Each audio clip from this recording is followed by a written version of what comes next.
The eviction notice arrived on December 23rd, tucked between a stack of unpaid medical bills and a cheerful holiday card from the bank explaining foreclosure procedures. Chen sat in her 2007 Honda Civic outside a Portland grocery store, engine off to conserve the last quarter tank of gas, watching her daughters sleep in the back seat. Lily, 8 years old, clutched a threadbare stuffed penguin against her chest. Emma, 5, had her thumb in her mouth, a habit that returned whenever stress made the world feel too large and unpredictable. 3 months since the cancer diagnosis that shattered their fragile stability. 2 months since Mara's hours at the hospital cafeteria got cut to part-time when she missed too many shifts for chemotherapy. 6 weeks since they'd started sleeping in the car, rotating between library parking lots and grocery store corners where security guards looked the other way if you parked far enough from the entrance. The envelope from Chen and Associates, Cascade, Oregon, felt thick with implications Mara couldn't process through exhaustion that had become her permanent state. Inside, documents stamped with county seals and legal language that took 3 readings to penetrate her fog-dulled comprehension. Her father's parents, David and Lynn Chen, whom she'd last seen at his funeral 23 years ago, had died within weeks of each other and left her their entire estate. An astronomical observatory called Starlight Summit, 140 acres of Oregon mountain land, and whatever remained in their accounts after final expenses. The words blurred as tears she didn't have energy to cry pressed behind her eyes. 37 years old, a cafeteria worker with stage 2 breast cancer, a single mother with $617 between survival and complete collapse. Her daughters deserved better than gym showers and library bathrooms. Better than watching their mother fade under the weight of circumstances that felt deliberately designed to crush anyone without resources or safety nets. The observatory sat in mountains she vaguely remembered from childhood visits before her father's death fractured family connections. Before her grandparents' grief transformed into silence that Mara had interpreted as rejection. Before she learned that some losses created chasms too wide to bridge with anything except legal documents delivered after everyone involved was beyond reconciliation. Lily stirred, blinking awake with the slow confusion of a child whose concept of home had become whatever space contained her mother and sister. Her voice came small, uncertain. "Mama, are we going to the library again?" "Maybe not, sweetheart." Mara kept her voice steady despite the hope threatening to crack her careful composure. "We might not have to go anywhere cold for a while." Lily's face transformed with cautious optimism that made Mara's chest physically ache. "Really? Like a real place? With heat and our own bathroom?" The attorney's office occupied a renovated Victorian in downtown Cascade, its interior smelling like old wood and expensive legal expertise. Richard Chen, mid-60s, silver hair, wire-rimmed glasses, studied Mara and her daughters with an expression that cycled through surprise, concern, and something softer. Mara's worn Target jacket carried stains from yesterday's cafeteria shift. The girls wore donated winter coats, 2 sizes too large, safety pinned at the cuffs so their hands could emerge. Richard gestured toward leather chairs they approached with the reverence of children entering a museum. The paperwork took 40 minutes. Signatures, initials, dates confirming identity and relationship. Then Richard leaned back, fingers steepled, delivering information with the careful precision of someone who understood words could detonate like grenades. "Ms. Chen, I must be frank about the property's condition. Starlight Summit Observatory has been essentially abandoned for 8 years since your grandfather's health declined. The main building requires extensive repairs. The telescope housing needs structural assessment. Your grandparents' living quarters are, by any reasonable standard, uninhabitable without significant restoration work." He pulled out inspection reports thick enough to constitute their own small book. The county estimates minimum $200,000 in repairs to meet basic habitability codes. The observatory dome mechanism is frozen. The telescope itself, while potentially valuable, hasn't been maintained. You're a single mother with medical challenges and 2 dependent children. Richard's expression hardened with pragmatic assessment that felt like judgment.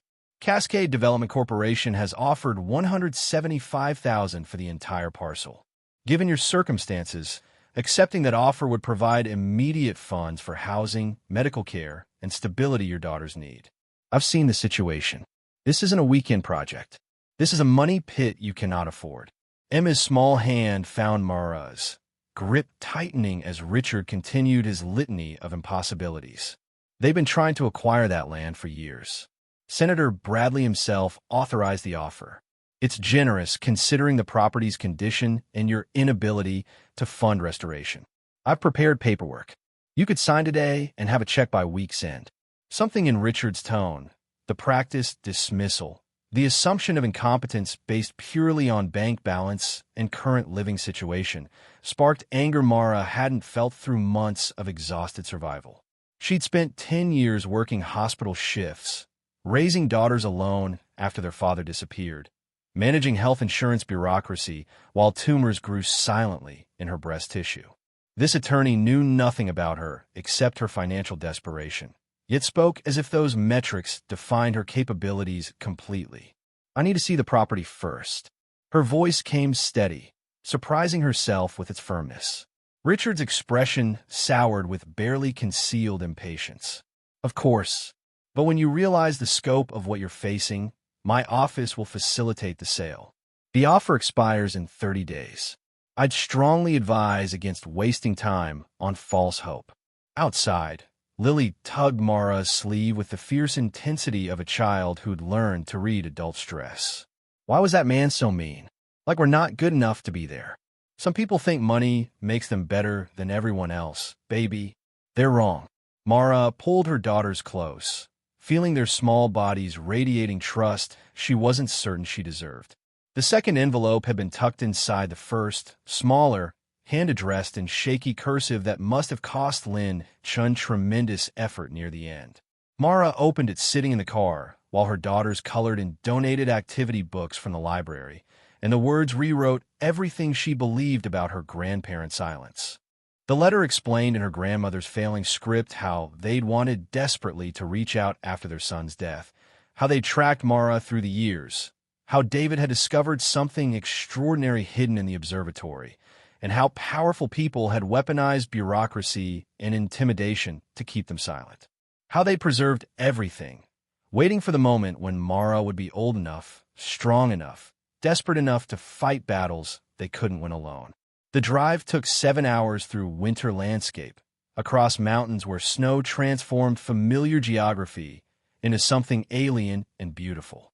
By the time they turned onto the gravel road marked Starlight Summit Observatory private property, sunset painted the Oregon sky in shades that reminded Mara why her grandfather had chosen this specific mountain for his life's work. The observatory materialized like a broken promise against darkening sky. The main building, two-story structure with peeling white paint and boarded windows, sagged under a roof that had clearly leaked for years. The dome housing the telescope rose behind it like a rusted sentinel, its copper panels weathered to green patina, its rotation mechanism frozen mid-arc as if the universe itself had stopped moving when her grandparents stopped watching. Outbuildings clustered around the main structure in various states of surrender. A generator shed with its roof partially collapsed. A storage building whose doors hung at angles gravity hadn't intended. Living quarters that had once housed visiting astronomers reduced to skeletal frames and shattered glass. Pine forest pressed close on all sides, reclaiming land the humans had briefly borrowed. Snow covered everything in white that made the decay somehow worse. Nature indifferent to human ambition and failure. Mama, this is ours?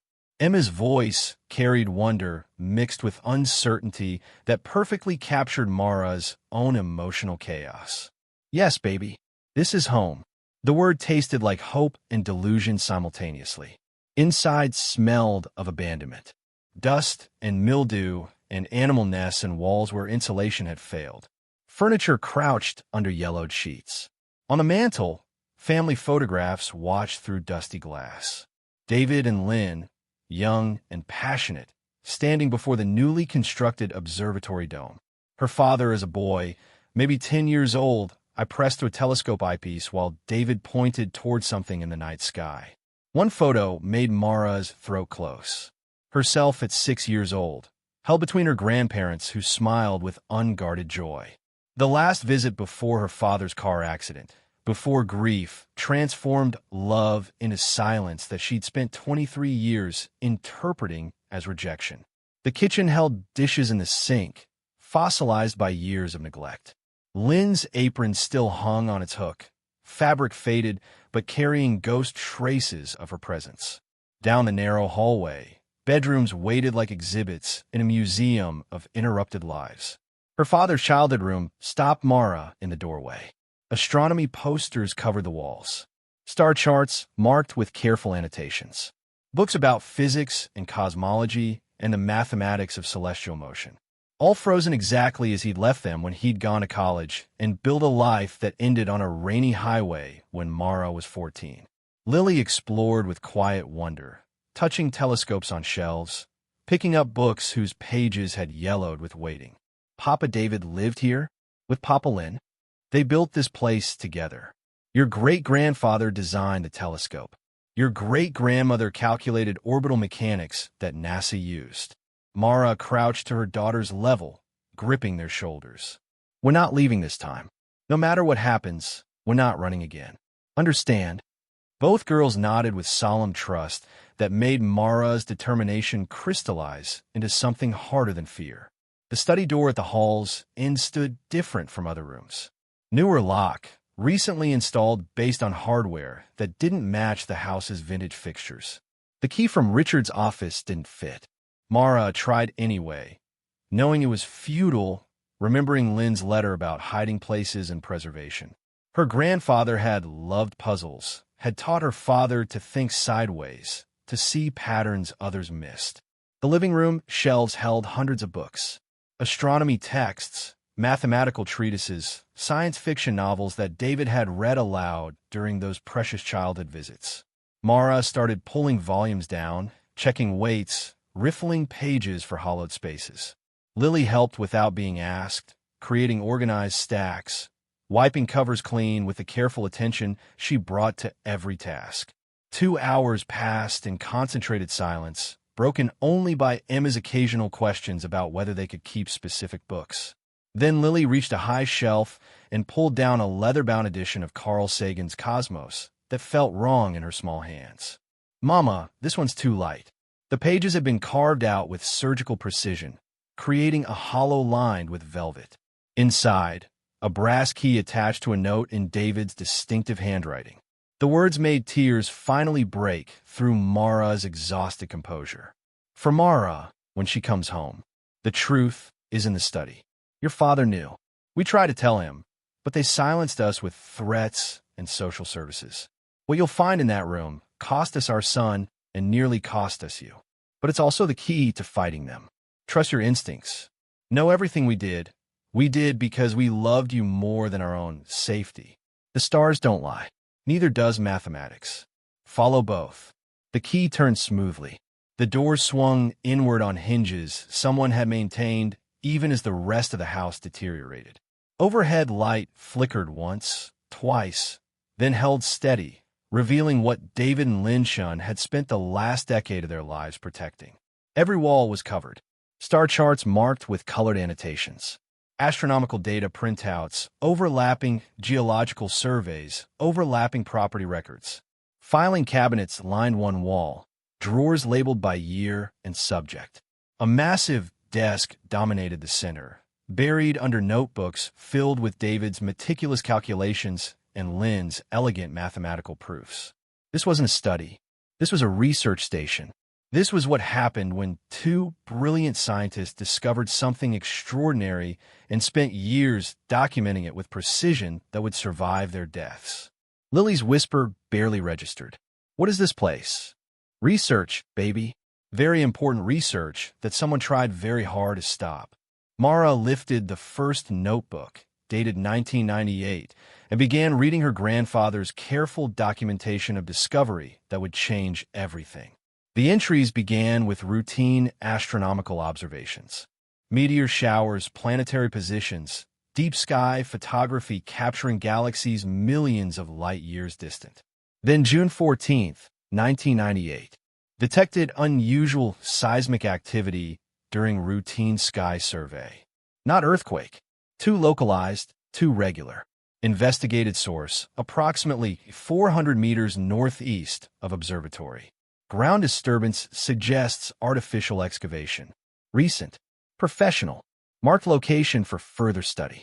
The investigation spiraled from there with methodical precision that made Mara's heart race. Within weeks, David had installed seismic monitors, documenting vibrations that occurred at precise intervals, suggesting machinery rather than natural geological processes. He'd photographed vehicles at night, trucks without plates, coordinated operations that vanished before dawn. Lynn's mathematical analysis appeared in subsequent notebooks, calculating energy signatures that matched industrial drilling equipment. Together, they discovered something beneath their mountain that shouldn't exist. Something valuable enough that people were actively excavating it illegally, using David's remote observatory location as cover.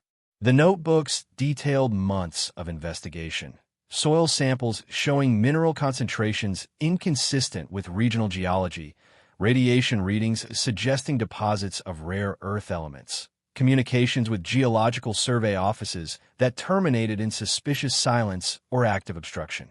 David had tried reporting everything to authorities: county sheriff, state police, federal agencies. Every channel led to dead ends or barely concealed hostility. 5 days before Mara's father died, David's handwriting grew urgent, desperate. They know. House searched while Lynn and I were in Portland for supplies. Papers disturbed. They know we have evidence. Afraid not for myself, but for Lynn and especially for our son. Called him today. Told him not to visit. But he's coming anyway. Says he won't let us face this alone. God forgive me. I should have kept silent. Should have looked away. But the discovery is too important. The deposits below our land could be worth billions. And they're stealing it. Mara's hands shook holding the notebook. Her father's death, ruled accidental when his car left a mountain road during a storm, suddenly felt less like tragedy and more like murder disguised as misfortune. The entry 5 days after the funeral made Mara's vision blur with tears she'd been holding back for hours. Our son is gone. Police say accident. We know better. Brakes don't fail on cars he maintained himself. But we have no proof. Only certainty born from watching Mara at the funeral, 11 years old, trying to be brave while her world collapsed. If we push harder, they'll target her next. We're choosing silence to keep her alive. We'll preserve evidence. Wait. Hope she returns when safe. Hope she forgives us for choosing her survival over justice. Lily had fallen asleep on the study couch, wrapped in her jacket, exhausted by the day's emotional weight. Emma curled against her sister, thumb in mouth, breathing steady with the trust of a child who believed her mother could fix anything. Mara worked through the night, reading 23 years of accumulated evidence. David and Lynn hadn't stopped investigating after their son died. They'd gone deeper, more careful, documenting everything while maintaining the appearance of harmless retired scientists watching stars. The geological surveys were damning. Beneath Starlight Summit's northeastern slope lay deposits of rare earth elements: neodymium, europium, terbium, critical for modern electronics, renewable energy technology, military applications. Conservative estimates valued the deposit at over $3 billion. Cascade Development Corporation owned mineral rights to surrounding properties through shell companies that traced back to Senator Bradley's investment portfolio. But they didn't own Starlight Summit. David and Lynn had refused every offer, every pressure tactic, every threat disguised as friendly negotiation. So Cascade had done what powerful entities do when legal acquisition fails. They'd begun illegal extraction, tunneling from adjacent properties, following the vein beneath David's land, stealing resources they couldn't purchase legitimately. David's seismic data proved it. Tunnel progression mapped over 15 years, moving steadily through rock that contained fortune in rare earth elements. The operation was sophisticated, careful, designed to avoid detection by anyone without David's equipment and Lynn's mathematical expertise. The final notebook, dated 6 months before their deaths, contained David's last message. "We're too old to fight anymore. Our hearts are failing. But Mara will come. When she does, she'll find everything. The surveys, the seismic data, the proof of theft spanning decades. Tell her we're sorry. Tell her we chose her life over everything else. Tell her the stars witness truth even when humans lie. The evidence is here. Use it. Fight them. Don't let our son's death be meaningless." Dawn found Mara hollow and certain. Her grandparents hadn't abandoned her. They'd sacrificed their relationship with her to keep her alive, then spent 2 decades documenting theft that made Richard's offer of $175,000 look like offering pocket change for $1 billion asset. The girls woke hungry. The drive to Cascade revealed a town that watched strangers with mountain suspicion layered over tourist-friendly facade. Cascade Cafe provided pancakes at $23 Mara couldn't afford not to spend. The waitress, Sarah according to her name tag, smiled with practiced warmth while other patrons studied them with unconcealed curiosity. A businessman named Tom Bradshaw approached with condolences about David and Lynn, followed immediately by suggestion that Mara should seriously consider Cascade Development's offer. Everyone seemed to know about the offer. Everyone seemed to assume Mara would take it and disappear back to whatever place broke people went when Oregon mountains finished with them. The general store took another $47 from her dwindling funds. Water, basic food, flashlights, first aid supplies. The cashier made the same suggestion about the corporation's generosity. Mara managed something polite and non-committal, her mind already cataloging next steps. In the car, Emma asked why everyone wanted them to sell. Mara explained that small towns had long memories and loyalties that didn't always align with justice or truth. Back at the observatory, her phone, 1 bar of signal, barely functional, delivered a voicemail from the hospital. Her next chemotherapy appointment was in 4 days. Missing it meant restarting treatment protocols, losing precious time in a race against cellular multiplication she was already losing. Her bank account showed $617 between survival and catastrophe. The conservative estimate of $200,000 to restore the observatory suddenly felt wildly optimistic. Cascade Development's $175,000 could solve every immediate problem, fund treatment, provide stability her daughters desperately needed. It would also mean walking away from $3 billion in stolen resources and letting her father's death remain an unsolved accident rather than the murder she now knew it to be. The decision crystallized standing in David's study, looking at star charts that mapped universe's honest mathematics against human corruption. Lily's drawing from their car's dashboard, now pinned beside astronomical data, showed 3 stick figures holding hands beneath a dome filled with stars. "We stay." The words felt like commitment and foolishness in equal measure. We stay and we fight. The afternoon vanished into research. Mara pulled up Oregon's mining regulations, property rights databases, mineral extraction permits. Within an hour, patterns emerged that made her hands go cold. Every major construction project in Cascade County over the past 15 years, highway expansion, bridge repairs, public building foundations, had occurred within months of increased seismic activity near David's monitors. The correlation was undeniable once you knew to look for it. Cascade Development wasn't just stealing rare earth elements. They were timing extraction to coincide with legitimate construction, using surface projects as cover for subsurface theft. The noise of legal excavation masked illegal tunneling. Construction equipment on public projects provided cover for equipment servicing private theft. David had been close to understanding this, his notes showing recognition of the pattern. But he'd lacked digital tools to cross-reference construction permits with seismic data across multiple years. Mara found the missing piece in 3 hours of internet research, and the weight of that discovery settled like lead in her chest. A truck approached while she was creating spreadsheets that documented 15 years of coordinated theft. Engines sound different from local vehicles, purposeful rather than exploratory. Through the window, a Ford F-250, well-maintained, pulling up without hesitation. The man who emerged moved with the bearing of someone accustomed to physical work and competent problem-solving. Late 50s, gray-bearded, flannel shirt over thermal base layer, face weathered by mountain winters and something harder than weather. The introduction came direct. Marcus Webb, retired geologist, local contractor, someone who knew David Chen and failed him when it mattered. He spoke of regret and survey data he'd preserved against corporate pressure, of debts carried for 15 years, of equipment and expertise he could offer if Mara was serious about staying. Why would you risk it? The question demanded honesty. Marcus's answer came without hesitation. Because I watched Cascade Development destroy your grandparents 20 years ago and did nothing effective to stop it. Because you're here with your daughters trying to do right by their memory, and I won't fail David's family twice. Because taking down corrupt corporations is every geologist's dream retirement project, and I'm bored as hell in my cabin. The study reveal made Marcus go silent.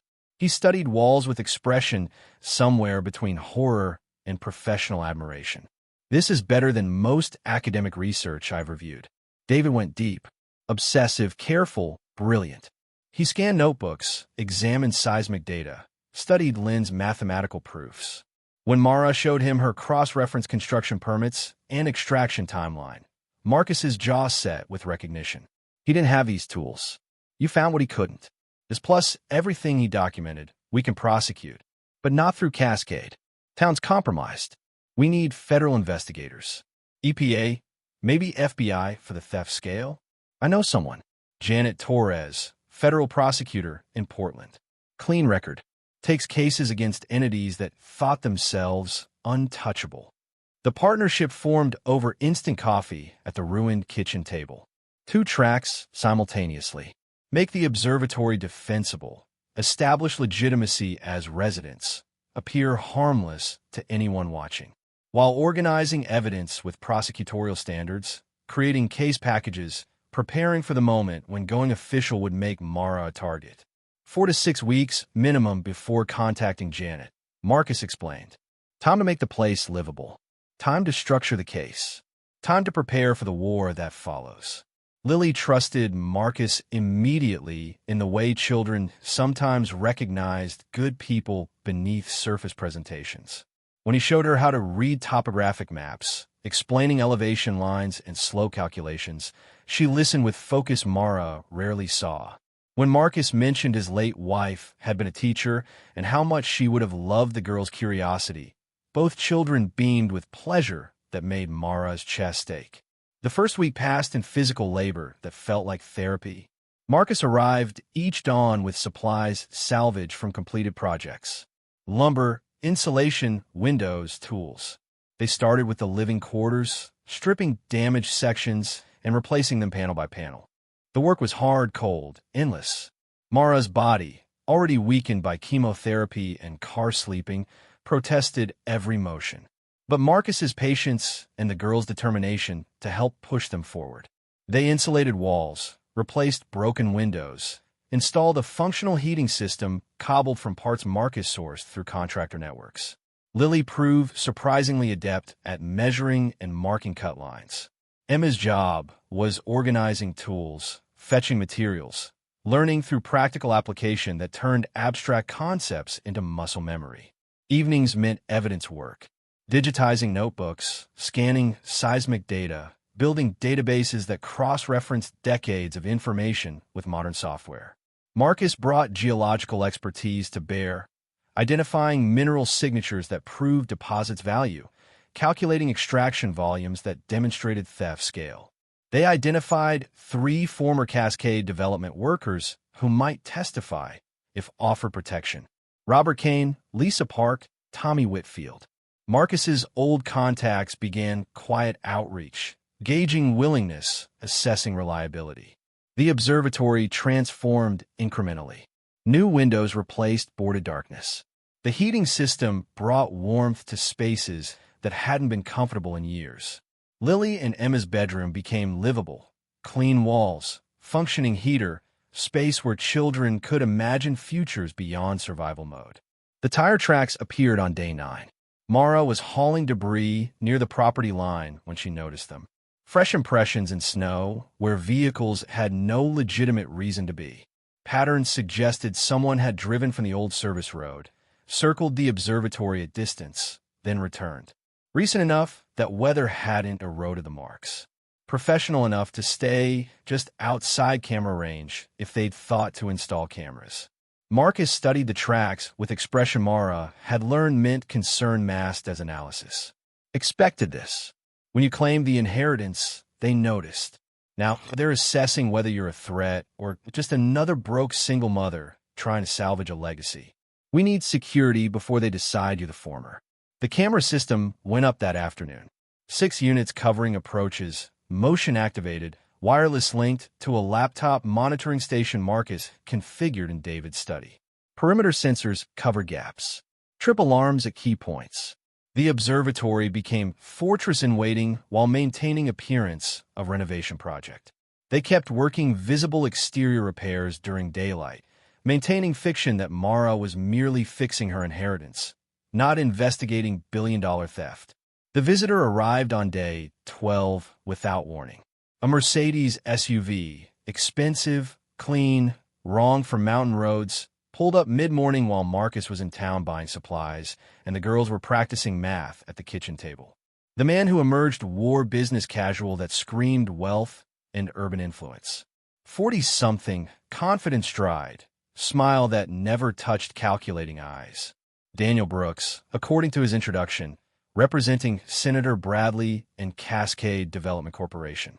He'd heard Mara was settling in, wanted to reiterate that the purchase offer remained on the table. $175,000 for property that needed $200,000 in work. He spoke over Mara's attempts to respond, voice carrying practice persuasion that felt more like threat than negotiation. Daniel Brooks left without waiting for a real response, his Mercedes kicking up snow that hung in the cold air like a question mark. Lily moved close to Mara, her small body trembling. "Mama, why did that man talk like he owns our house?" "Because some people think money means they can take whatever they want, baby. But they're wrong." Mara pulled both daughters close, feeling their trust like a physical weight she wasn't sure she could carry. Marcus's truck returned at dusk, headlights cutting through early winter darkness. He listened to Mara's account of Brooks's visit with an expression that hardened into something dangerous. "They're testing you, seeing if intimidation works before they escalate. We need to accelerate our timeline." That night, while the girls slept in their newly habitable bedroom, Mara and Marcus worked through David's final notebooks. The entries from his last year revealed escalating pressure. Phone calls from lawyers, visits from county officials suggesting code violations, property tax reassessments that tripled overnight. Every lever of bureaucratic power deployed to force a sale. Then, 6 months before his death, David's handwriting changed. Less meticulous documentation, more stream of consciousness urgency. Found it. The vault. Lynn's calculations were correct. The dome isn't just for the telescope. There's a secondary structure beneath. Built during construction, hidden in original blueprints. Storage for something more valuable than astronomical data. Mara's pulse quickened. She looked at Marcus, seeing her own excitement reflected in his expression. He found something in the dome, something hidden. Marcus flipped through pages, finding Lynn's mathematical proofs. Your grandmother calculated weight distribution anomalies. The dome's foundation supports more mass than the telescope assembly requires. There's additional structure underground that the external blueprints don't show. They moved through the dark observatory, flashlights cutting through spaces that smelled of abandonment and secrets. The dome loomed above them, copper panels ghostly in moonlight filtering through pine trees. The entrance doors were frozen shut, ice and rust creating a seal that had lasted years. Marcus attacked the problem with contractors' efficiency. Penetrating oil applied liberally, followed by careful prying that didn't damage historic metalwork. After 20 minutes of patient effort, the doors groaned open on hinges that screamed their protest. Inside, the telescope dominated the space. A massive refractor from the 1970s, its brass and steel construction speaking to an era when scientific instruments were built to last generations. Dust covered everything. Bird nests clustered in the dome's upper reaches. The rotation mechanism stood frozen, gear teeth visible through accumulated grime. But beneath the telescope's mount, exactly where Lynn's calculations indicated, they found it. A circular hatch set into the concrete floor, hidden under decades of debris and a heavy rubber mat. 3 combination locks secured the hatch, their mechanisms protected from weather by waterproof housings. Marcus cleared the area while Mara searched David's notebooks for lock combinations. She found them in the final pages, written in code that took 15 minutes to decipher. Her father's birthday, Lynn's birthday, Mara's own birthday. Numbers that meant family, legacy, trust. The locks opened with clicks that echoed in the dome's acoustics. Marcus helped Mara lift the heavy hatch, revealing a ladder descending into darkness that smelled of machine oil and preserved air. Mara went down first, Marcus following with their strongest flashlight. The ladder dropped 12 feet into a chamber that shouldn't exist according to any official documentation. Concrete walls lined with metal shelving.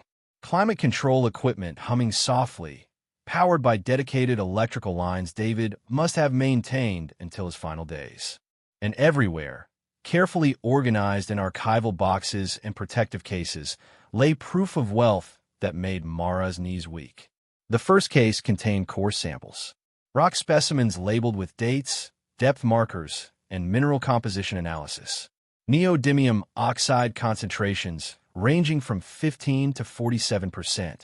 Europium, terbium, dysprosium, rare earth elements in quantities that made Marcus's hands shake as he examined them. These readings, his voice came hollow with implications. These aren't promising deposits. These are some of the richest, rare earth concentrations ever documented in North America. Your grandparents weren't guessing about value. They had proof. The second case held documents that told the story of systematic discovery. David's geological surveys spanning 3 decades, showing how he mapped the deposit's extent using seismic data and careful surface analysis. Lynn's calculations estimating total volume, translating tonnage into market value across different extraction scenarios. Conservative estimate, assuming only 50% recovery efficiency, $292 million. Aggressive estimate, with modern extraction technology, $470 million. The numbers sat in Lynn's elegant handwriting like accusations. This wasn't potential wealth. This was documented fortune that Cascade Development had been stealing for 15 years, tunneling from adjacent properties, following the vein beneath land they couldn't legally access. Marcus photographed everything with methodical precision. This is prosecutable. Federal charges. The EPA alone would shut them down. FBI for the theft scale. Your grandparents built an airtight case. The third section of the vault contained something that made the mineral samples seem almost mundane.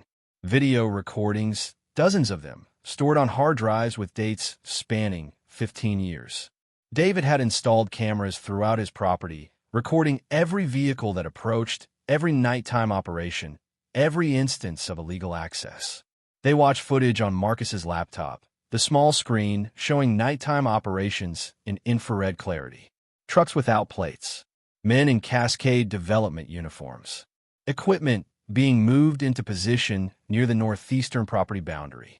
Drilling operations that ran from midnight until dawn, systematically extracting resources from beneath David's land while he documented every moment. One video made Mara's blood run cold. Dated 3 weeks before her father's death, it showed a heated confrontation near the observatory entrance. Her father, younger but recognizable, facing off against 3 men in suits. The audio was faint but audible. "You're stealing from my parents. I have proof. Geological surveys, seismic data, everything. I'm taking it to the FBI tomorrow."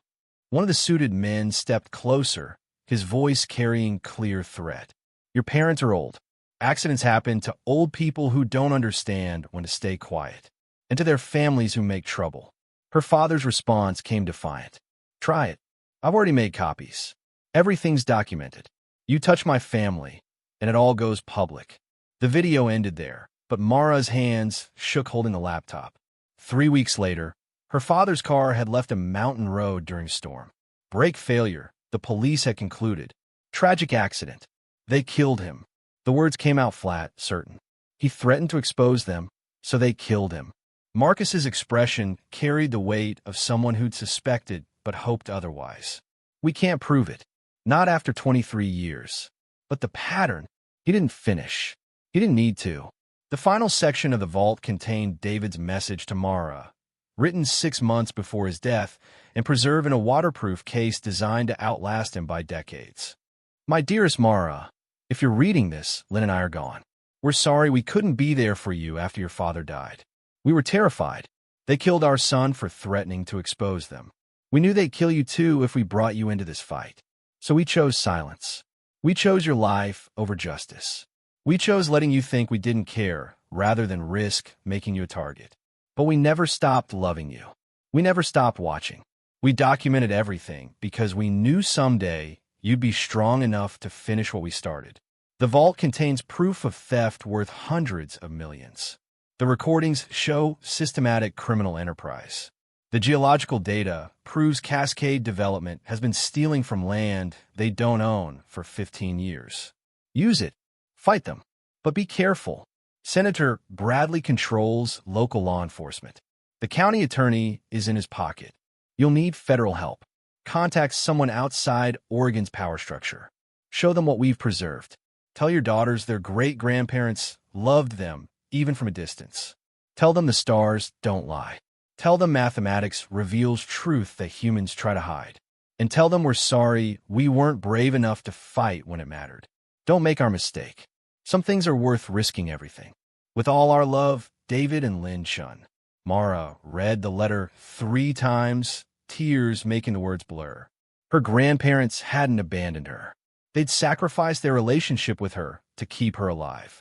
Then spent 2 decades building a case so comprehensive that when she finally returned, she'd have every weapon needed to destroy the people who'd murdered her father. Marcus began copying files to multiple drives, creating redundant backups distributed across locations. We contact Janet Torres tomorrow, federal prosecutor. Show her everything. The mineral samples, the videos, the geological surveys. This is beyond local jurisdiction. Way beyond. They emerged from the vault as dawn broke over the mountain. Inside the observatory dome, surrounded by evidence of her grandparents' love and determination, Mara felt something shift. The exhaustion that had defined her existence for months transformed into purpose sharp enough to cut.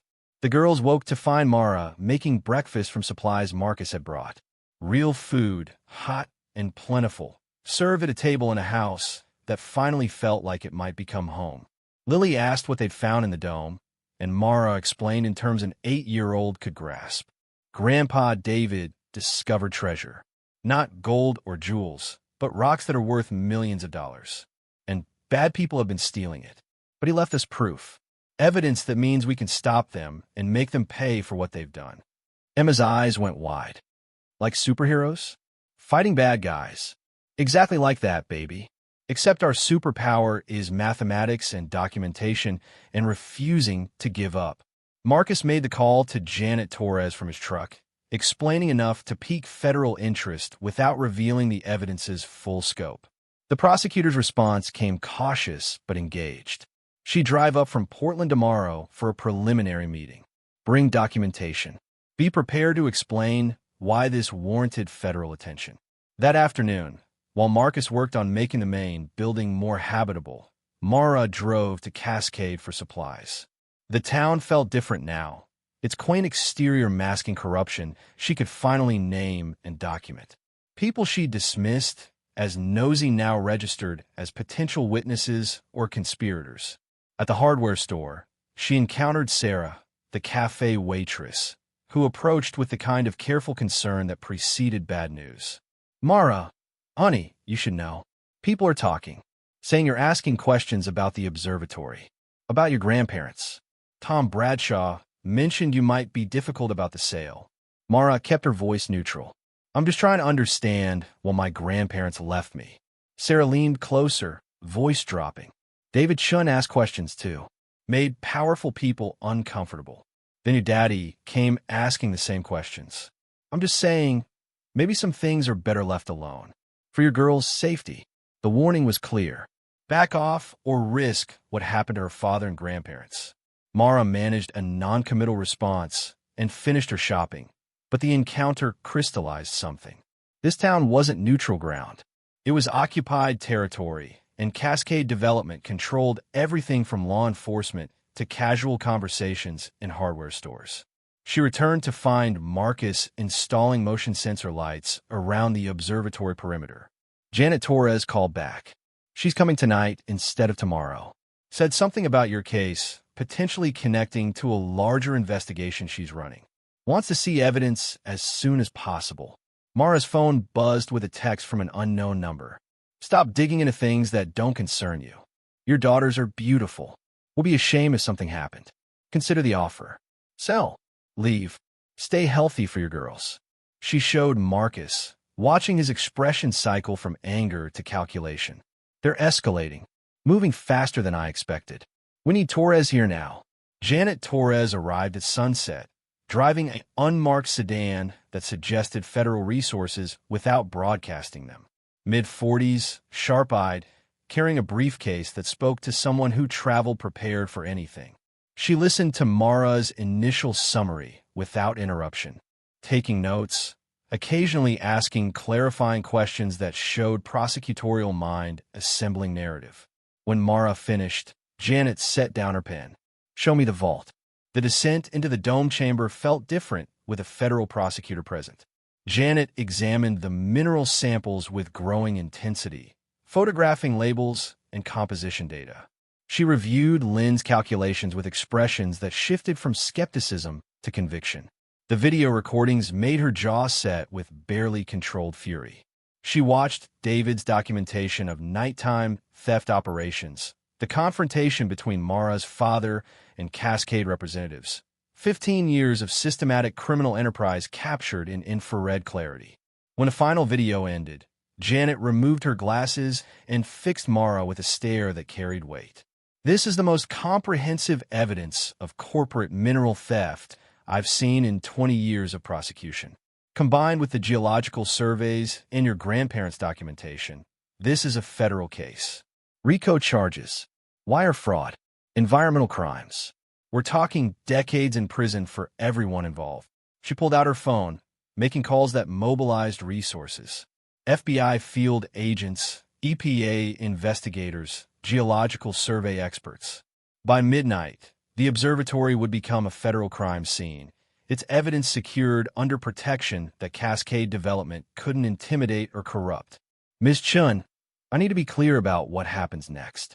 The moment we move officially, you and your daughters become targets. Cascade will know their operation is exposed. Senator Bradley will deploy every resource to discredit you, intimidate witnesses, destroy evidence we haven't secured. You'll need protection. Mara thought about the text message, the threat against her daughters disguised as concern. How soon can you move? 72 hours to get warrants in place. We'll need to coordinate with FBI's Organized Crime Division since Bradley's political connections suggest this goes beyond simple corporate theft. 3 days, then we execute raids simultaneously across multiple locations. Cascade Development offices, Bradley's properties, mining operations we've identified from your grandfather's data. Marcus interjected. 3 days is a long time for Mara and her girls to stay exposed here. If Cascade realizes she's contacted federal authorities. Janet nodded. I'm arranging protective custody. Safe house in Portland. U.S. Marshals. You'll be secure until we can make arrests. Mara looked around the vault her grandparents had built, thinking about the girls sleeping upstairs, about her father's death finally approaching something like justice. No, we stay here. This is our home. We've been running for months, sleeping in cars, hiding in libraries. I'm not running anymore. Ms. Chen, Mara, and I understand the risks. But my grandparents spent 20 years building this case while living in fear. My father died because he wouldn't back down. I'm not dishonoring them by running at the first real threat. Janet studied her for a long moment, then nodded. Then we make this place defensible. I'll have FBI agents positioned nearby. Armed response within 5 minutes if you need it. But Ms. Chen, Mara, if they come, you get your daughters out. Evidence can be replaced. Children can't. The next morning brought developments that made Mara's decision to stay feel simultaneously courageous and foolhardy. Daniel Brooks returned, this time with 3 additional men whose body language suggested security rather than business. They didn't approach the house, just parked their vehicles in clear view, watching. Marcus made a call, and within 30 minutes, his contractor friends began arriving. 6 men and 2 women, all carrying the weathered competence of people who'd spent decades in mountain country. They set up in the observatory yard with coffee and apparent casualness. But Mara noticed how they positioned themselves with clear sight lines to Brooks's vehicles. A standoff developed. Cascade Development's security sitting in their Mercedes. Marcus's friends occupying the observatory grounds with the patient endurance of people who had nowhere else to be. Hours passed. Brooks made phone calls, his frustration visible even from a distance. Finally, around noon, a sheriff's cruiser arrived. Deputy Harrison, according to his name tag, approached Marcus with the wary expression of someone walking into a situation he didn't fully understand. Got a complaint about trespassing. Someone want to explain what's happening here? Marcus's response came measured. Mara Chen owns this property. These are her friends, helping with renovation. No trespassing, except maybe those vehicles parked on the access road without permission. Deputy Harrison glanced at Brooks's Mercedes, then back to Marcus. Daniel Brooks says Ms. Chen has been making threats, harassing Cascade Development employees. Mara stepped forward, keeping her voice steady despite anger building in her chest. I haven't contacted anyone from Cascade except to decline their purchase offer. Mr. Brooks keeps visiting uninvited, pressuring me to sell. I've asked him to leave multiple times. The deputy's expression suggested he recognized the political minefield he'd stumbled into. Ms. Chen, might be easier if you just accepted their offer. Avoid all this trouble. Easier for who, deputy? For me and my daughters? Or for Senator Bradley's development company? Harrison's face flushed. I'm not taking sides. Just saying your grandparents had trouble here too. Sometimes fighting isn't worth the cost. Marcus stepped forward. Deputy, are we being charged with anything? Because if not, we're going to continue renovating Ms. Chen's property. Those vehicles blocking the access road, however, might constitute actual trespassing. Harrison retreated to his cruiser, made several phone calls Mara couldn't hear, then drove away without addressing Brooks's vehicles. The message was clear. Local law enforcement wouldn't help Cascade directly, but they wouldn't help Mara either. Brooks left an hour later, but the surveillance continued. Different vehicles, rotating positions, maintaining constant watch on the observatory. Janet Torres had FBI agents document everything, photographing license plates, identifying personnel, building obstruction of justice charges to add to the growing case. That night, Mara's phone rang. Unknown number, Portland area code. She answered on speaker with Marcus listening. Ms. Chen, this is Senator Bradley. I understand there's been some tension regarding your inherited property. I'd like to discuss this situation civilly before anyone does something regrettable. Mara's pulse hammered, but she kept her voice level. Senator, I'm not interested in selling. My grandparents left me this observatory. I intend to keep it. Bradley's tone shifted, warmth draining to reveal steel beneath practiced politician's charm. Ms. Chen, I don't think you understand the complexity here. Your grandparents made certain accusations. Unfounded claims that damaged reputations. I'd hate to see you continue that pattern. Accusations about mineral theft? About illegal extraction operations beneath my property? Silence stretched long enough to confirm Mara had struck target. When Bradley spoke again, the political mask had completely dropped. You're playing with forces you don't comprehend. I have resources, connections, power you can't fight. Your father learned that lesson. I'd advise you not to repeat his mistakes. Marcus grabbed the phone before Mara could respond. Senator Bradley, this is Marcus Webb. You're being recorded. That sounded an awful lot like a threat against a federal witness in an ongoing investigation. Want to clarify your statement? Bradley's laugh carried no humor. Federal investigation? Into what exactly? Some wild theories from senile, old astronomers?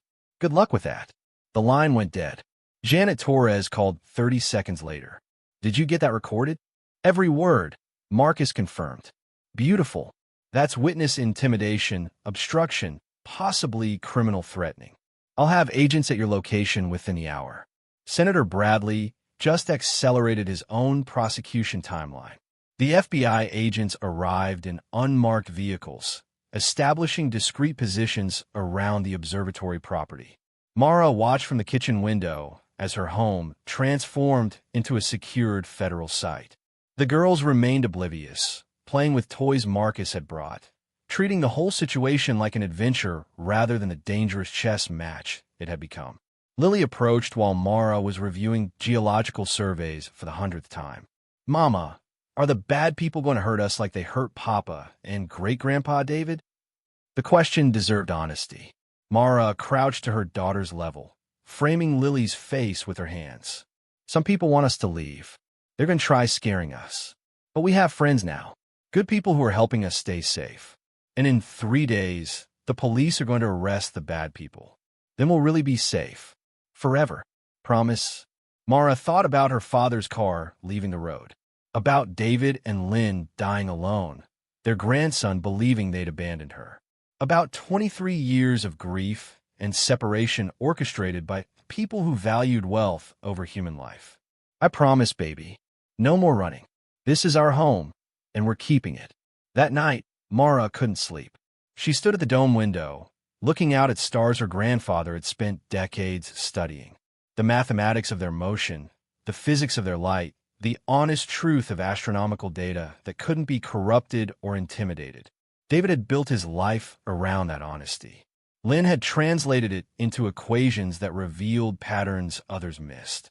Together, they discovered wealth beneath their mountain and documented its theft with scientific precision that would survive their murders and expose their killers.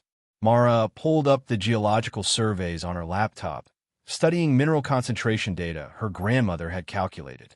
The deposit extended in a rough oval, 200 meters across at its widest point, depth varying from 40 to 90 meters. Conservative estimate, $292 million in recoverable rare earth elements. Her phone displayed bank balance, $473 after supplies and food. Medical bills totaling $19,000. Chemotherapy appointments she'd been missing because treatment cost more than survival allowed.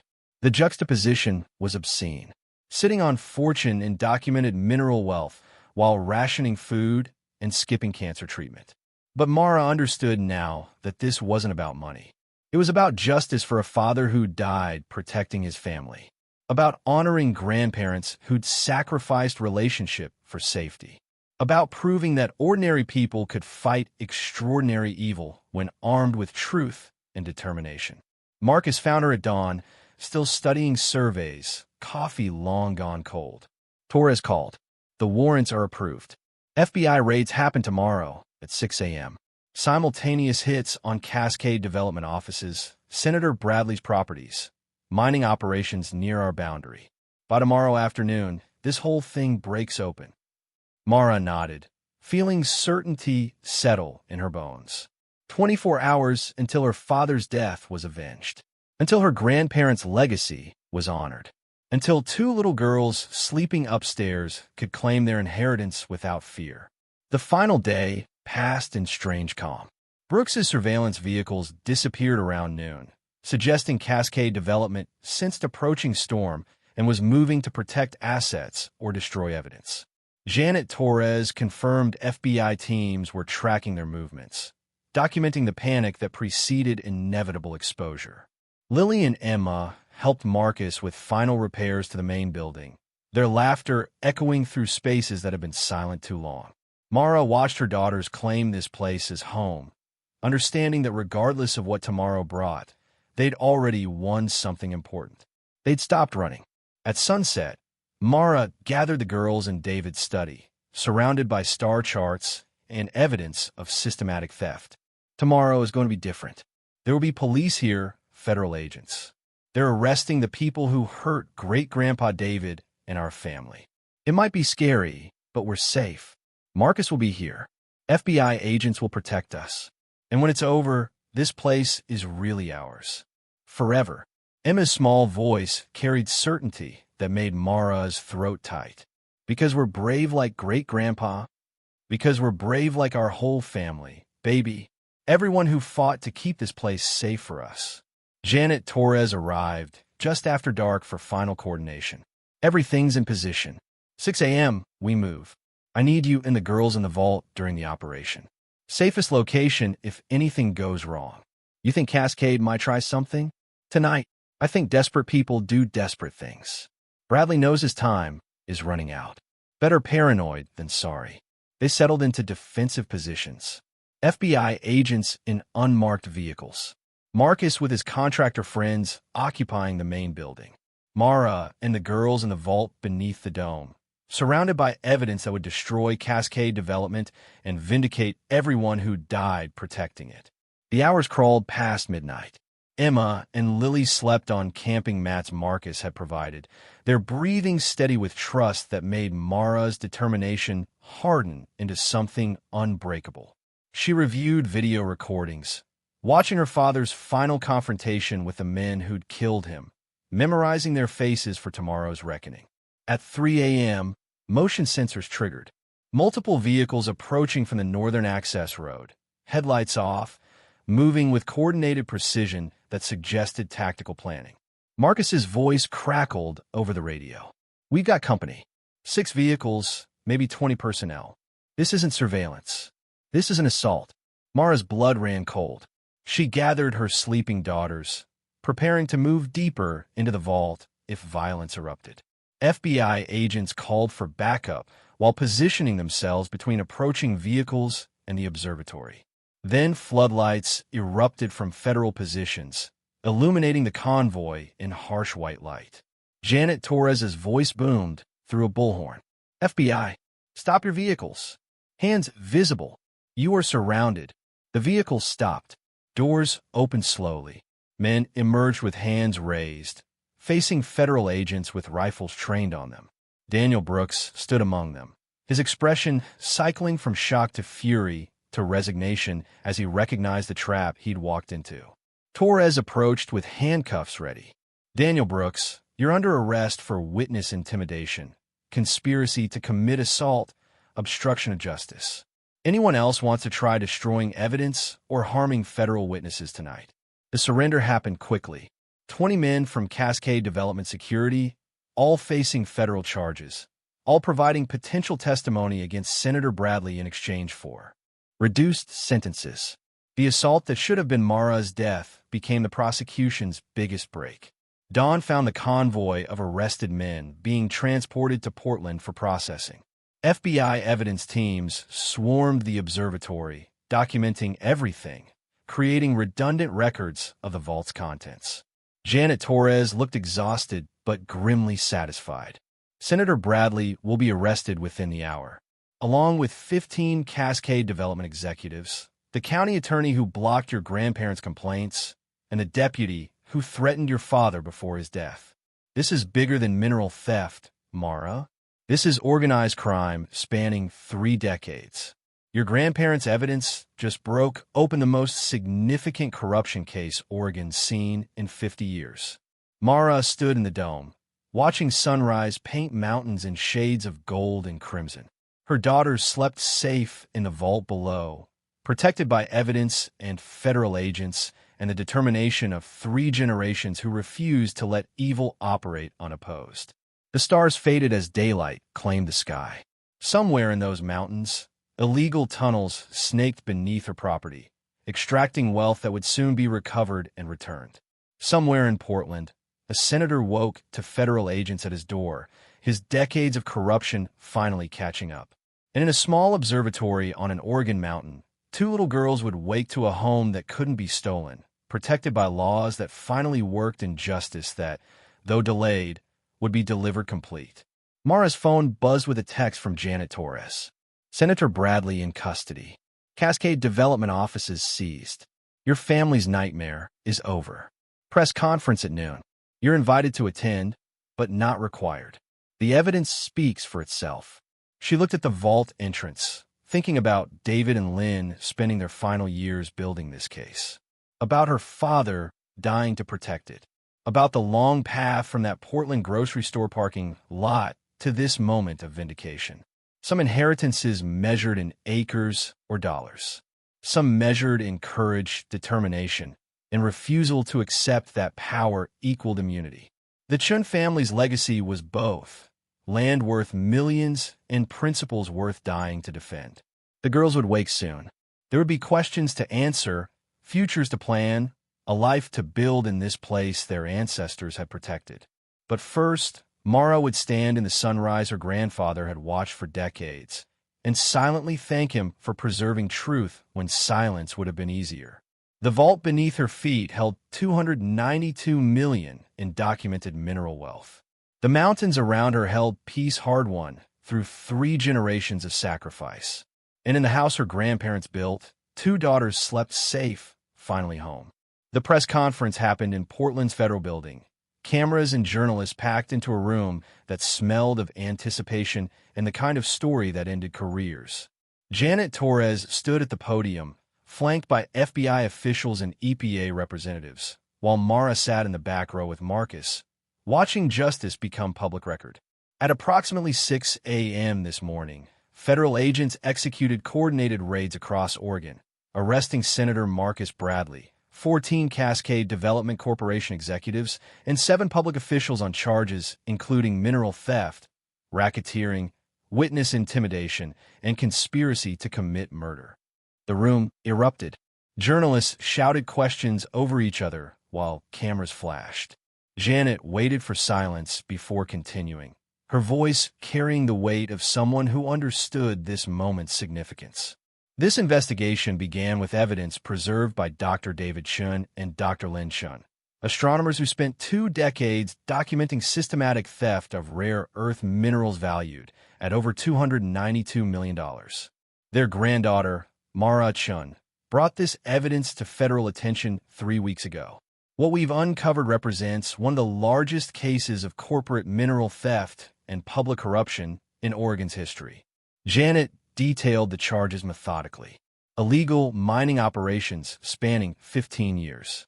Environmental crimes that contaminated groundwater across 3 counties. Wire fraud involving shell companies and falsified geological surveys. Obstruction of justice when officials blocked investigations.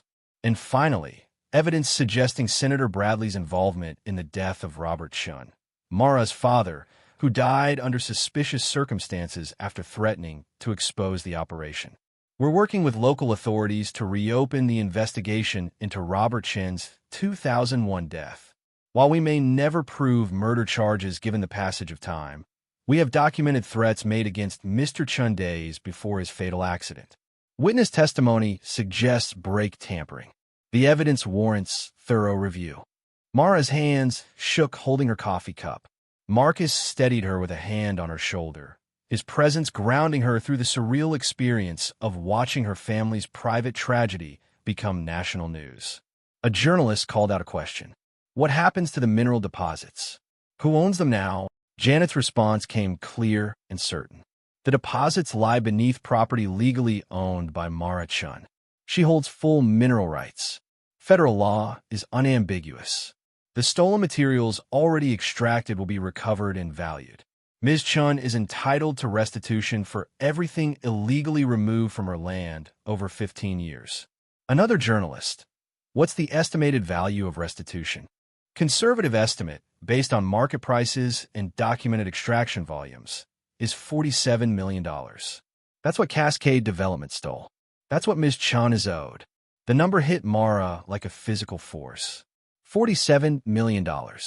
For 15 years of theft her grandparents had documented with scientific precision. Not the full deposit's value of nearly $300 million, but restitution for what had already been stolen and sold. After the press conference, journalists swarmed Mara despite Janet's attempts to maintain protective distance. Questions came rapid fire. How did she feel about the arrests? Would she pursue civil damages? Or her plans for the observatory?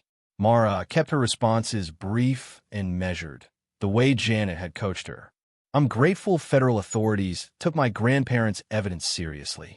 I'm focused on providing stability for my daughters and honoring the legacy my family fought to preserve. One journalist pushed closer, his camera operator filming despite FBI agents trying to create space. Ms. Chen, do you believe Senator Bradley murdered your father? The question hung in air thick with implication. Mara met the camera directly, her voice steady despite fury building in her chest. I believe my father died protecting evidence that powerful people wanted buried. I believe my grandparents spent 20 years in fear because they documented theft worth hundreds of millions. I believe justice delayed isn't justice denied when people refuse to give up. And I believe Senator Bradley and everyone involved will answer for their crimes in court. The drive back to Starlight Summit took 4 hours through mountains that felt different now. Still beautiful, still remote, but no longer threatening. Federal protection continued. Agents in discreet positions, monitoring for any retaliation attempts that desperation might inspire. Lily and Emma had stayed at the observatory with Marcus's wife, Carol, a retired teacher who'd volunteered to help with childcare during the chaos. Mara found them in the dome, both girls pressed against the telescope, Carol teaching them about constellations with the patience of someone who'd spent decades explaining complex concepts to children. Mama, Emma launched herself into Mara's arms with enough force to knock them both back a step. Carol showed us the Andromeda Galaxy. It's 2.5 million light years away. Lily approached more slowly, her 8-year-old perception reading stress in Mara's face despite attempts to mask it. Did they arrest everyone? The bad people who hurt our family. Everyone important. The trials will take months, but they're locked up now. They can't hurt us anymore. Carol gathered her things with the efficient kindness of someone who understood when families needed privacy. Girls were wonderful. Lily's got real aptitude for astronomy. Emma's more interested in the engineering, wanted to know how the dome rotation mechanism works. After Carol left, Mara gathered her daughters in the observatory's main room, surrounded by equipment that represented generations of curiosity and determination. Things are going to change. The government is giving us money, a lot of money, for what the bad people stole. Enough that we'll never have to worry about food or housing or medical bills again. Are we rich? Emma's voice carried wonder and uncertainty in equal measure. We're secure, baby. There's a difference. We have enough to fix this place properly, to make it beautiful like great-grandpa David dreamed. Enough for me to get healthy, for you both to go to good schools, to build the life we deserve. Lily's expression turned serious beyond her years. But we're staying here, right? This is home now. Mara pulled both girls close, breathing in the scent of their shampoo and childhood innocence that had survived more trauma than anyone should endure. We're staying. Forever. This is home. The trials began in late January, federal courthouse in Portland becoming theater for justice that had waited 2 decades to arrive. Senator Bradley's attorneys mounted aggressive defense, attacking the evidence's chain of custody, questioning David and Lynn's scientific credentials, suggesting Mara had fabricated data for financial gain. Janet Torres demolished each argument with methodical precision. She presented David's original notebooks, their dates verified by independent forensic analysis. She showed video recordings with timestamps that matched seismic activity logs. She brought in geological experts who testified that Lynn's calculations were not only accurate, but represented some of the finest mineral deposit analysis they'd reviewed. The former Cascade Development employees provided devastating testimony. Robert Kane described being ordered to operate drilling equipment specifically positioned to access deposits beneath Chen property. Lisa Park detailed falsified reports that hid extraction volumes from regulatory agencies. Tommy Whitfield broke down on the stand describing threats made against his family when he questioned the operation's legality. Mara attended every day of Bradley's trial, sitting in the gallery with Marcus beside her, watching the man who destroyed her family face accountability. Bradley maintained arrogant confidence through the prosecution's case, but his expression cracked when Janet played the recorded phone call where he'd threatened Mara. "Your father learned that lesson. I'd advise you not to repeat his mistakes." The jury's expression shifted, skepticism replaced by conviction. Bradley's attorney objected strenuously, but the recording stood as evidence of witness intimidation and implicit admission of involvement in Robert Chen's death. The defense's case lasted 3 days. Bradley took the stand against his attorney's advice, attempting to portray himself as a successful businessman whose competitors had manufactured a conspiracy. The performance might have worked if not for the geological evidence.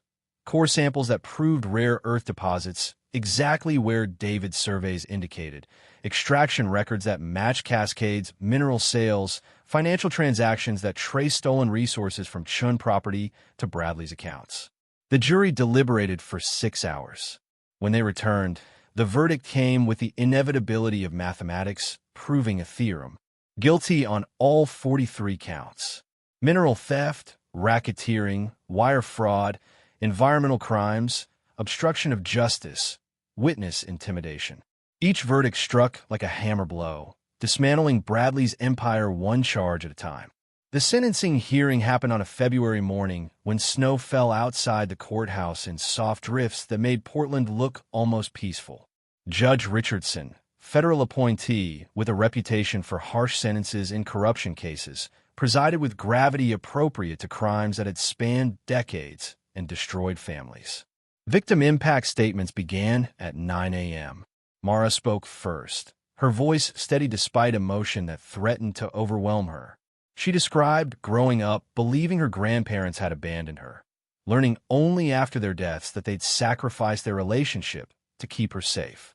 She spoke of her father's death, the suspicious circumstances that had been dismissed as accident, the 23 years her family had waited for truth to matter more than political power.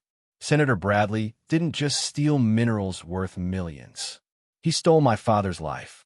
He stole my grandparents' peace. He stole my daughter's chance to know their great-grandparents. He stole 2 decades of family connection because he valued wealth over human life. No sentence can restore what we've lost. But justice, real, certain, complete justice, can honor their sacrifice and ensure this never happens to another family. Marcus testified about the intimidation campaign that had silenced him and others who'd suspected Bradley's crimes. Carol spoke about teaching in a school district that had lost funding when Bradley's corruption diverted tax revenues to shell companies. Environmental scientists detailed contamination that would take decades to remediate damage to watersheds that served thousands of Oregon residents. Bradley's attorney attempted sympathy, portraying his client as an ambitious businessman who'd made mistakes but deserved mercy given his age and health issues. Judge Richardson's expression suggested zero patience for that narrative. "Mr. Bradley, you held positions of public trust, state senator, business leader, community figure, and you weaponized that trust to commit crimes spanning 3 decades. You stole from private citizens. You corrupted public officials. You obstructed justice. And the evidence strongly suggests you conspired to commit murder when Robert Chen threatened to expose your operation." The judge leaned forward, removing her glasses, fixing Bradley with a stare that promised no leniency. "Your crimes weren't mistakes. They were systematic, calculated, sustained theft enabled by power you abused at every opportunity. This court finds no mitigating circumstances that would justify reduced sentencing. The sentences accumulated like falling stones. 20 years for racketeering, 15 years for mineral theft, 10 years for environmental crimes. Consecutive sentences totaling 68 years, guaranteeing Bradley would die in federal prison. Additional fines totaling $90 million, including forfeiture of all assets connected to Cascade Development Corporation.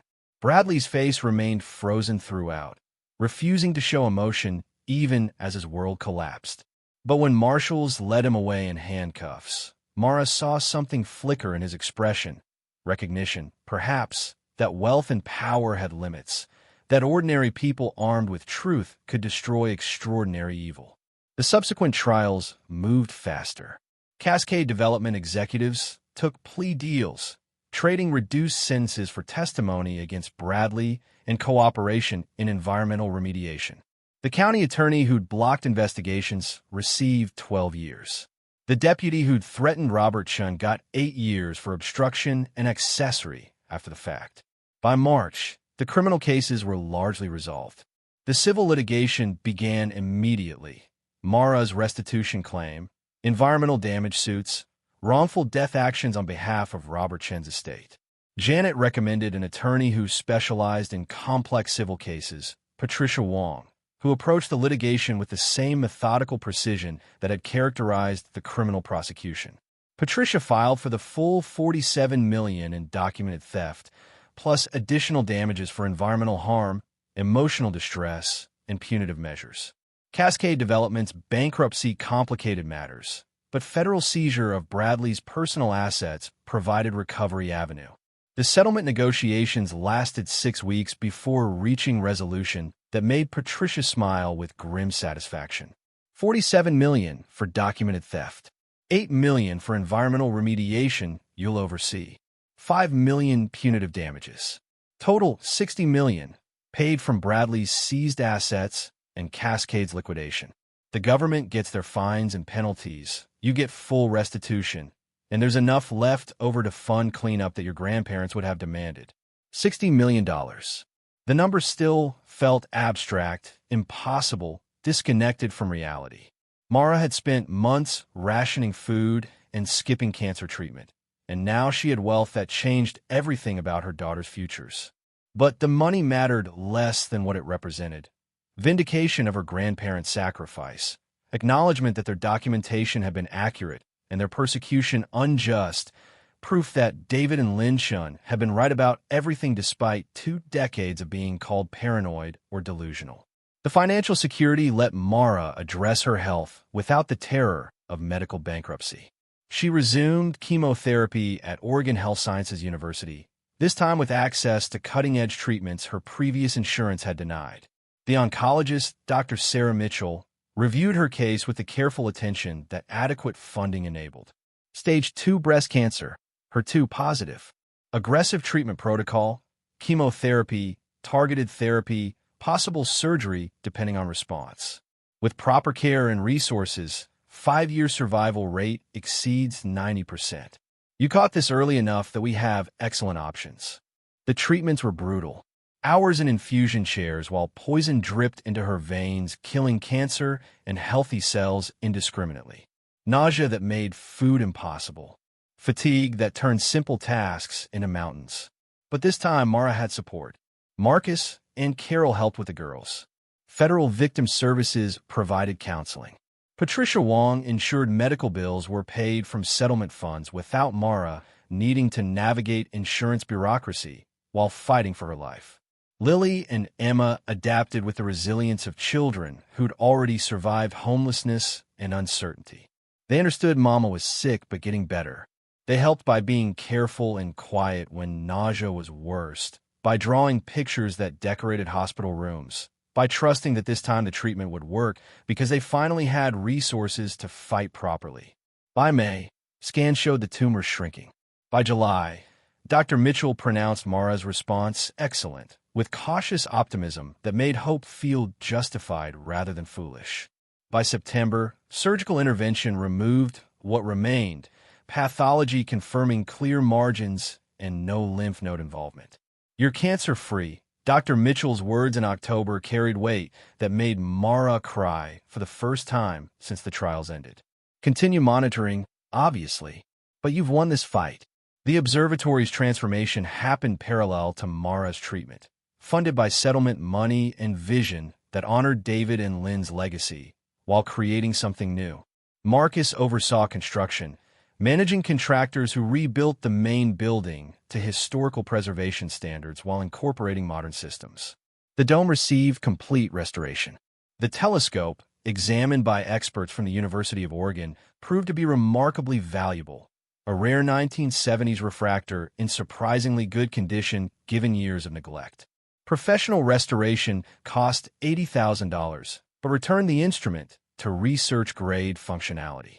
The vault beneath the dome became museum exhibit, preserved exactly as David and Lynn had left it. Visitors could descend and see the geological samples, the video documentation, the notebooks filled with calculations that had taken down a senator and exposed corruption. Educational placards explained the science, the investigation, the 20-year fight for justice. The main building transformed into research center and educational facility. Ground floor housed offices for visiting scientists, seminar rooms for student groups, exhibits explaining astronomy and geology and the mathematics that connected both disciplines. Second floor became living quarters for Mara and her daughters. Comfortable, warm, filled with light, and the kind of permanence that made home mean something solid. The official reopening happened in December, exactly 1 year after Mara had first received the inheritance letter. The ceremony drew crowds beyond expectations. Scientists from across the country, former students of David and Lynn, journalists covering the human interest angle, locals who'd known the Chen family and watched their persecution with helpless anger. Janet Torres delivered remarks that placed the observatory in context of justice served and lessons learned. This facility represents the victory of truth over corruption, of systematic documentation over political power, of ordinary people refusing to accept that evil could operate unopposed. Dr. David and Dr. Lynn Chen built this case, knowing they might never see justice delivered. But they built it anyway, preserving evidence that would outlast them and expose crimes that powerful people thought themselves immune from facing consequences for. Marcus spoke about David's passion for astronomy and Lynn's mathematical brilliance, about two scientists who'd chosen this mountain for its dark skies and stayed despite persecution because they loved the work and refused to be driven away by bullies. Then Mara stepped to the podium, looking out at the crowd assembled on the observatory grounds. Lily and Emma stood beside her, both dressed in matching dresses Carol had helped them choose, both carrying drawings they'd made showing the observatory before and after restoration. My grandparents spent their final years living with fear and regret. Fear that powerful people would hurt their granddaughter, regret that their silence meant I grew up believing they didn't care. But they left me something more valuable than the mineral deposits beneath this mountain. They left me evidence that truth matters, that documentation defeats corruption, that ordinary people possess extraordinary power when they refuse to quit. Mara's voice strengthened, carrying across the assembled crowd to mountains beyond. This observatory isn't just a research facility. It's a memorial to everyone who fought for this place. It's proof that justice delayed isn't justice denied when people care enough to preserve evidence and wait for their moment. It's a promise to my daughters that some things are worth fighting for regardless of cost. She looked down at Lily and Emma, seeing her father's eyes in their faces, seeing David and Lynn's determination in their posture. We're naming this facility the Chen Family Observatory and Research Center in memory of Dr. David Chen and Dr. Lynn Chen, who built it, in memory of Robert Chen, who died protecting it, and in honor of everyone who refused to let power equal immunity. The applause swelled as Mara unveiled the bronze plaque Marcus had commissioned. It showed David and Lynn standing before the dome, young and optimistic, with inscription beneath, "The stars witness truth." The mathematics reveals what humans try to hide. Fight for both. The observatory's first year of operation exceeded every expectation. Research proposals came from universities across North America. Astronomers seeking access to the restored telescope, geologists wanting to study the rare Earth deposits, environmental scientists documenting remediation of contamination Bradley's operations had caused. Mara established fellowship programs funded by settlement money, bringing graduate students for residential research terms. Lily thrived in the environment, absorbing astronomy and mathematics with hunger that reminded Marcus of David at that age. Emma gravitated toward engineering, fascinated by the dome's rotation mechanism and the telescope's precise instrumentation. The educational programs drew school groups from across Oregon. Students learned about scientific method through David's investigation, about mathematical proof through Lynn's calculations, about civic responsibility through the family's 20-year fight against corruption. The vault exhibit became required viewing for law enforcement training, an example of how systematic documentation could bring down seemingly untouchable criminals. Patricia Wong helped Mara establish the Chen Family Justice Foundation, using a portion of the settlement to fund legal representation for families facing similar corporate intimidation.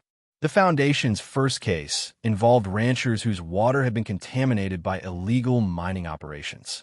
Armed with David's investigative methodology and Janet Torres's prosecutorial guidance, the foundation secured indictments within 6 months. The rare earth deposits themselves presented complex questions. The minerals remained valuable, nearly $300 million in documented reserves, but extraction would require environmental impact studies, community input, careful consideration of whether potential wealth justified potential harm. Mara convened experts, holding public forums where scientists, environmental advocates, industry representatives, and local residents could voice concerns and propose solutions. The discussions lasted months, covering everything from water table protection to wildlife habitat preservation to questions of whether mineral wealth should be extracted at all. My grandparents fought to protect this land, Mara explained during one contentious meeting. Not so I could become wealthy by destroying it, but so it would remain intact for future generations. Whatever we do with those deposits has to honor their values: environmental responsibility, scientific integrity, community benefit over private profit. The eventual solution emerged from compromise and creative thinking. The deposits would be extracted over 20 years using the most environmentally sound methods available, with profits split between the Observatory's research endowment, environmental remediation across Oregon, scholarships for students pursuing science and mathematics, and a sovereign wealth fund that would support the local community in perpetuity. Mara would receive 30%, still nearly $90 million, enough to fund the observatory, support her daughters, and create legacy that extended beyond her lifetime. The remaining 70% would serve public good, ensuring that wealth stolen by corruption would ultimately fund education, research, and community development. Senator Bradley died in federal prison in November, 3 years after his conviction. Cardiac arrest, the official report stated. He was 74 years old, having served only a fraction of his 68-year sentence. Some people expressed sympathy. An old man dying in prison seemed harsh regardless of crimes committed.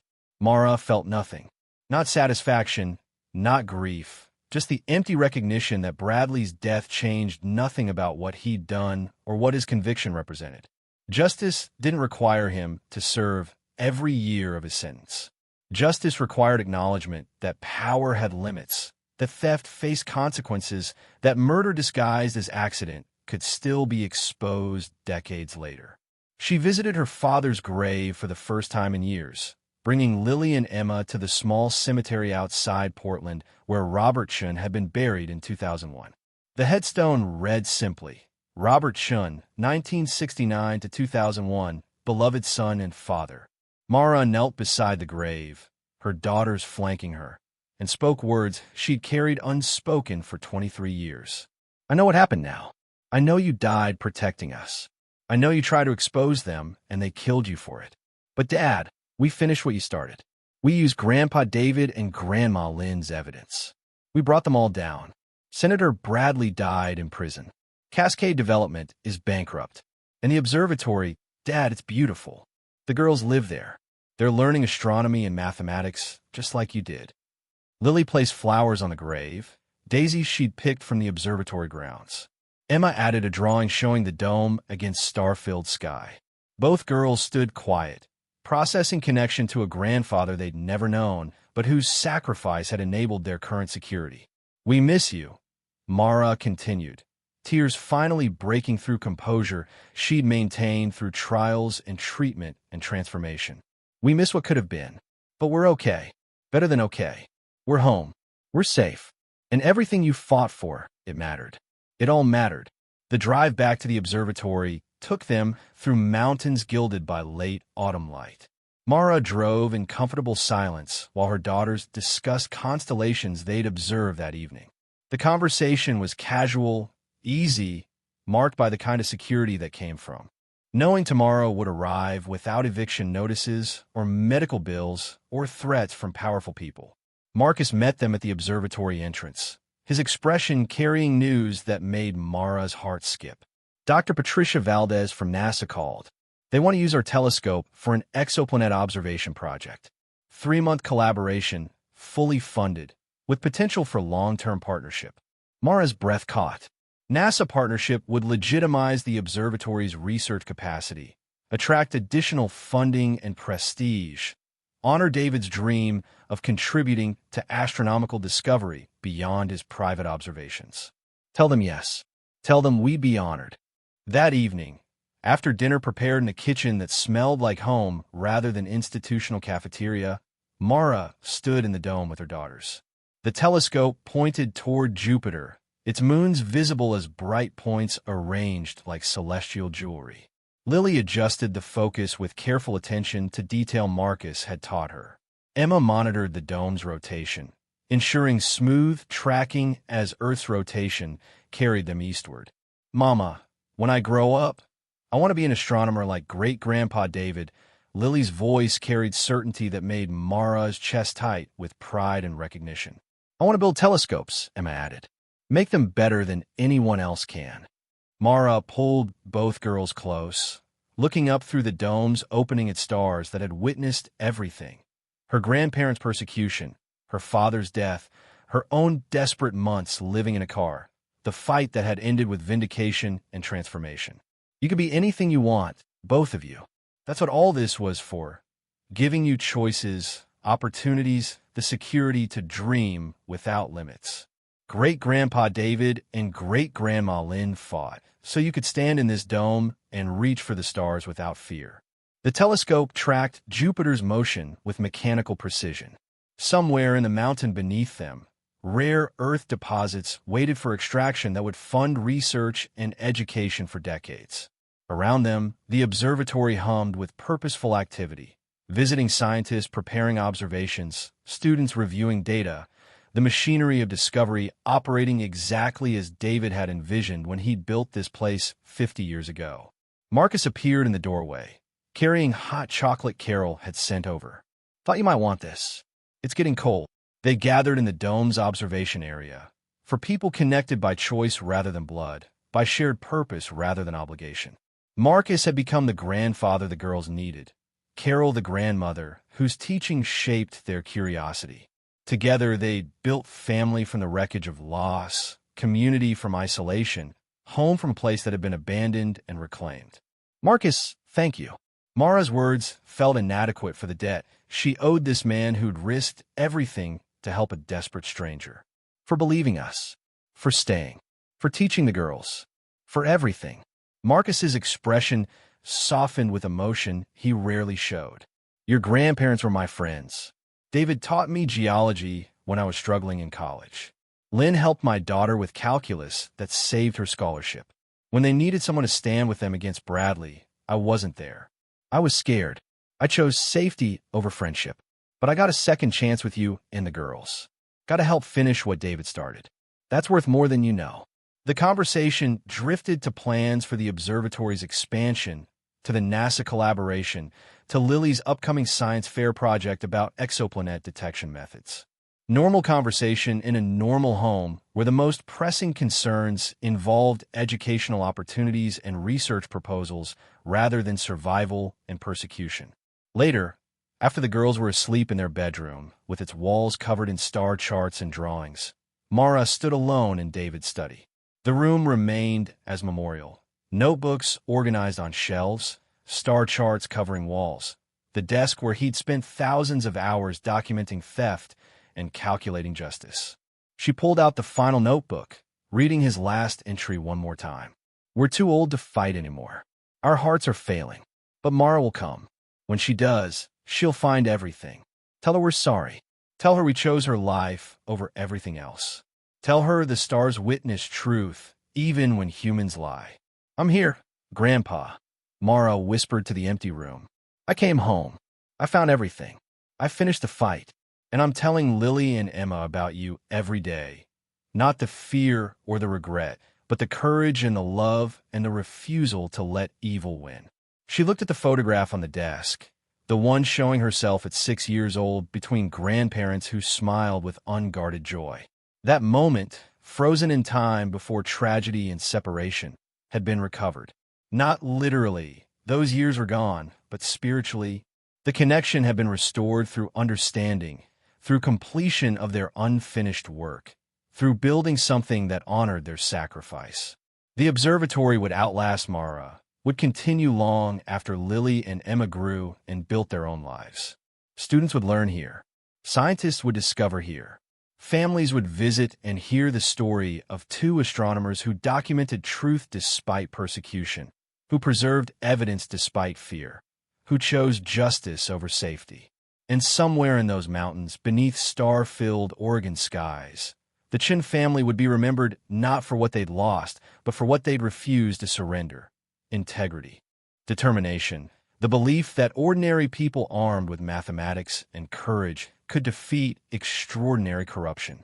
Mara turned off the study light and walked through the observatory that had become home, past the girls' bedroom where they slept secure, past the research lab where tomorrow's discoveries waited, past exhibits that told her family's story to visitors who needed to know that justice worked when people fought hard enough.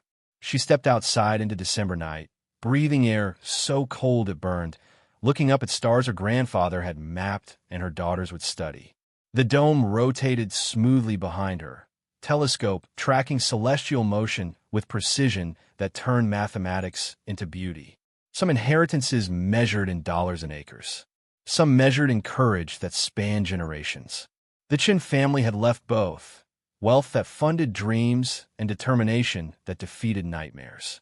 $60 million sat in accounts that would never run empty, that would fund the observatory and foundation and her daughters' futures beyond anything Mara had imagined possible during those months of sleeping in cars and rationing food. But the real inheritance wasn't money. It was the knowledge that her father had died protecting something that mattered, that her grandparents had loved her enough to sacrifice relationship for safety, that 3 generations of fighting had culminated in victory complete enough to honor everyone who'd suffered. The stars wheeled overhead in patterns David had taught her to read during those precious childhood visits. Orion rising in the east, Cassiopeia high above, Jupiter blazing bright enough to cast shadows. The same stars her father had watched. The same stars her daughters would study. Witnesses to everything human: the corruption and the courage, the theft and the justice, the long arc that bent toward truth when people refused to let it remain hidden. Mara smiled into the darkness, feeling peace settle like snow on mountain peaks. They'd won. Not just the trials or the money, but something larger. Proof that ordinary people could fight extraordinary evil, that systematic documentation defeated political power, that love expressed through preservation and evidence could bridge decades of separation. The observatory lights glowed warm against winter night. Inside, her daughters dreamed of stars and futures bright with possibility. Around her, mountains stood witness to transformation that turned persecution into vindication, loss into legacy, abandoned observatory into beacon of research and justice and hope. She whispered final words to grandparents who couldn't hear, but whose presence felt close in this place they'd built and defended and ultimately preserved for the granddaughter they'd loved more than their own peace. Thank you for everything, for choosing my life, for building the case, for believing I'd come home and finish what you started. I'm here. I'm staying. And everything you fought for, it's safe now, forever. The wind carried her words toward stars that witnessed truth, toward mountains that held fortune in rare earth deposits, toward futures that would unfold in classrooms and research labs, and the careful observations of children learning that mathematics revealed what humans tried to hide. The Chen family's story wasn't ending. It was transforming into something larger than persecution or vindication, into an institution that would serve science and justice for generations, funded by wealth reclaimed and defended by determination that refused to quit. Mara walked back inside, closing the door on December cold, embracing warmth that meant home and safety and the hard-won peace of battles finished and future secured. Tomorrow would bring new challenges: observatory management, foundation work, parenting daughters through adolescence toward adulthood. But tonight, standing in the home her grandparents had built and her father had died protecting, Mara Chen felt nothing but gratitude for inheritance that measured in courage as much as currency, for family that spanned death through determination, for justice that arrived late but arrived complete. The observatory hummed with purposeful life.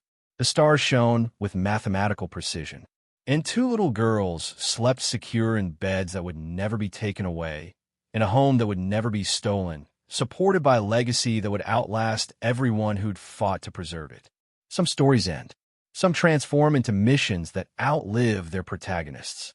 The Chen family story had become both a completed fight and an ongoing commitment to ensure that what they'd won would serve others facing similar battles against corruption disguised as commerce.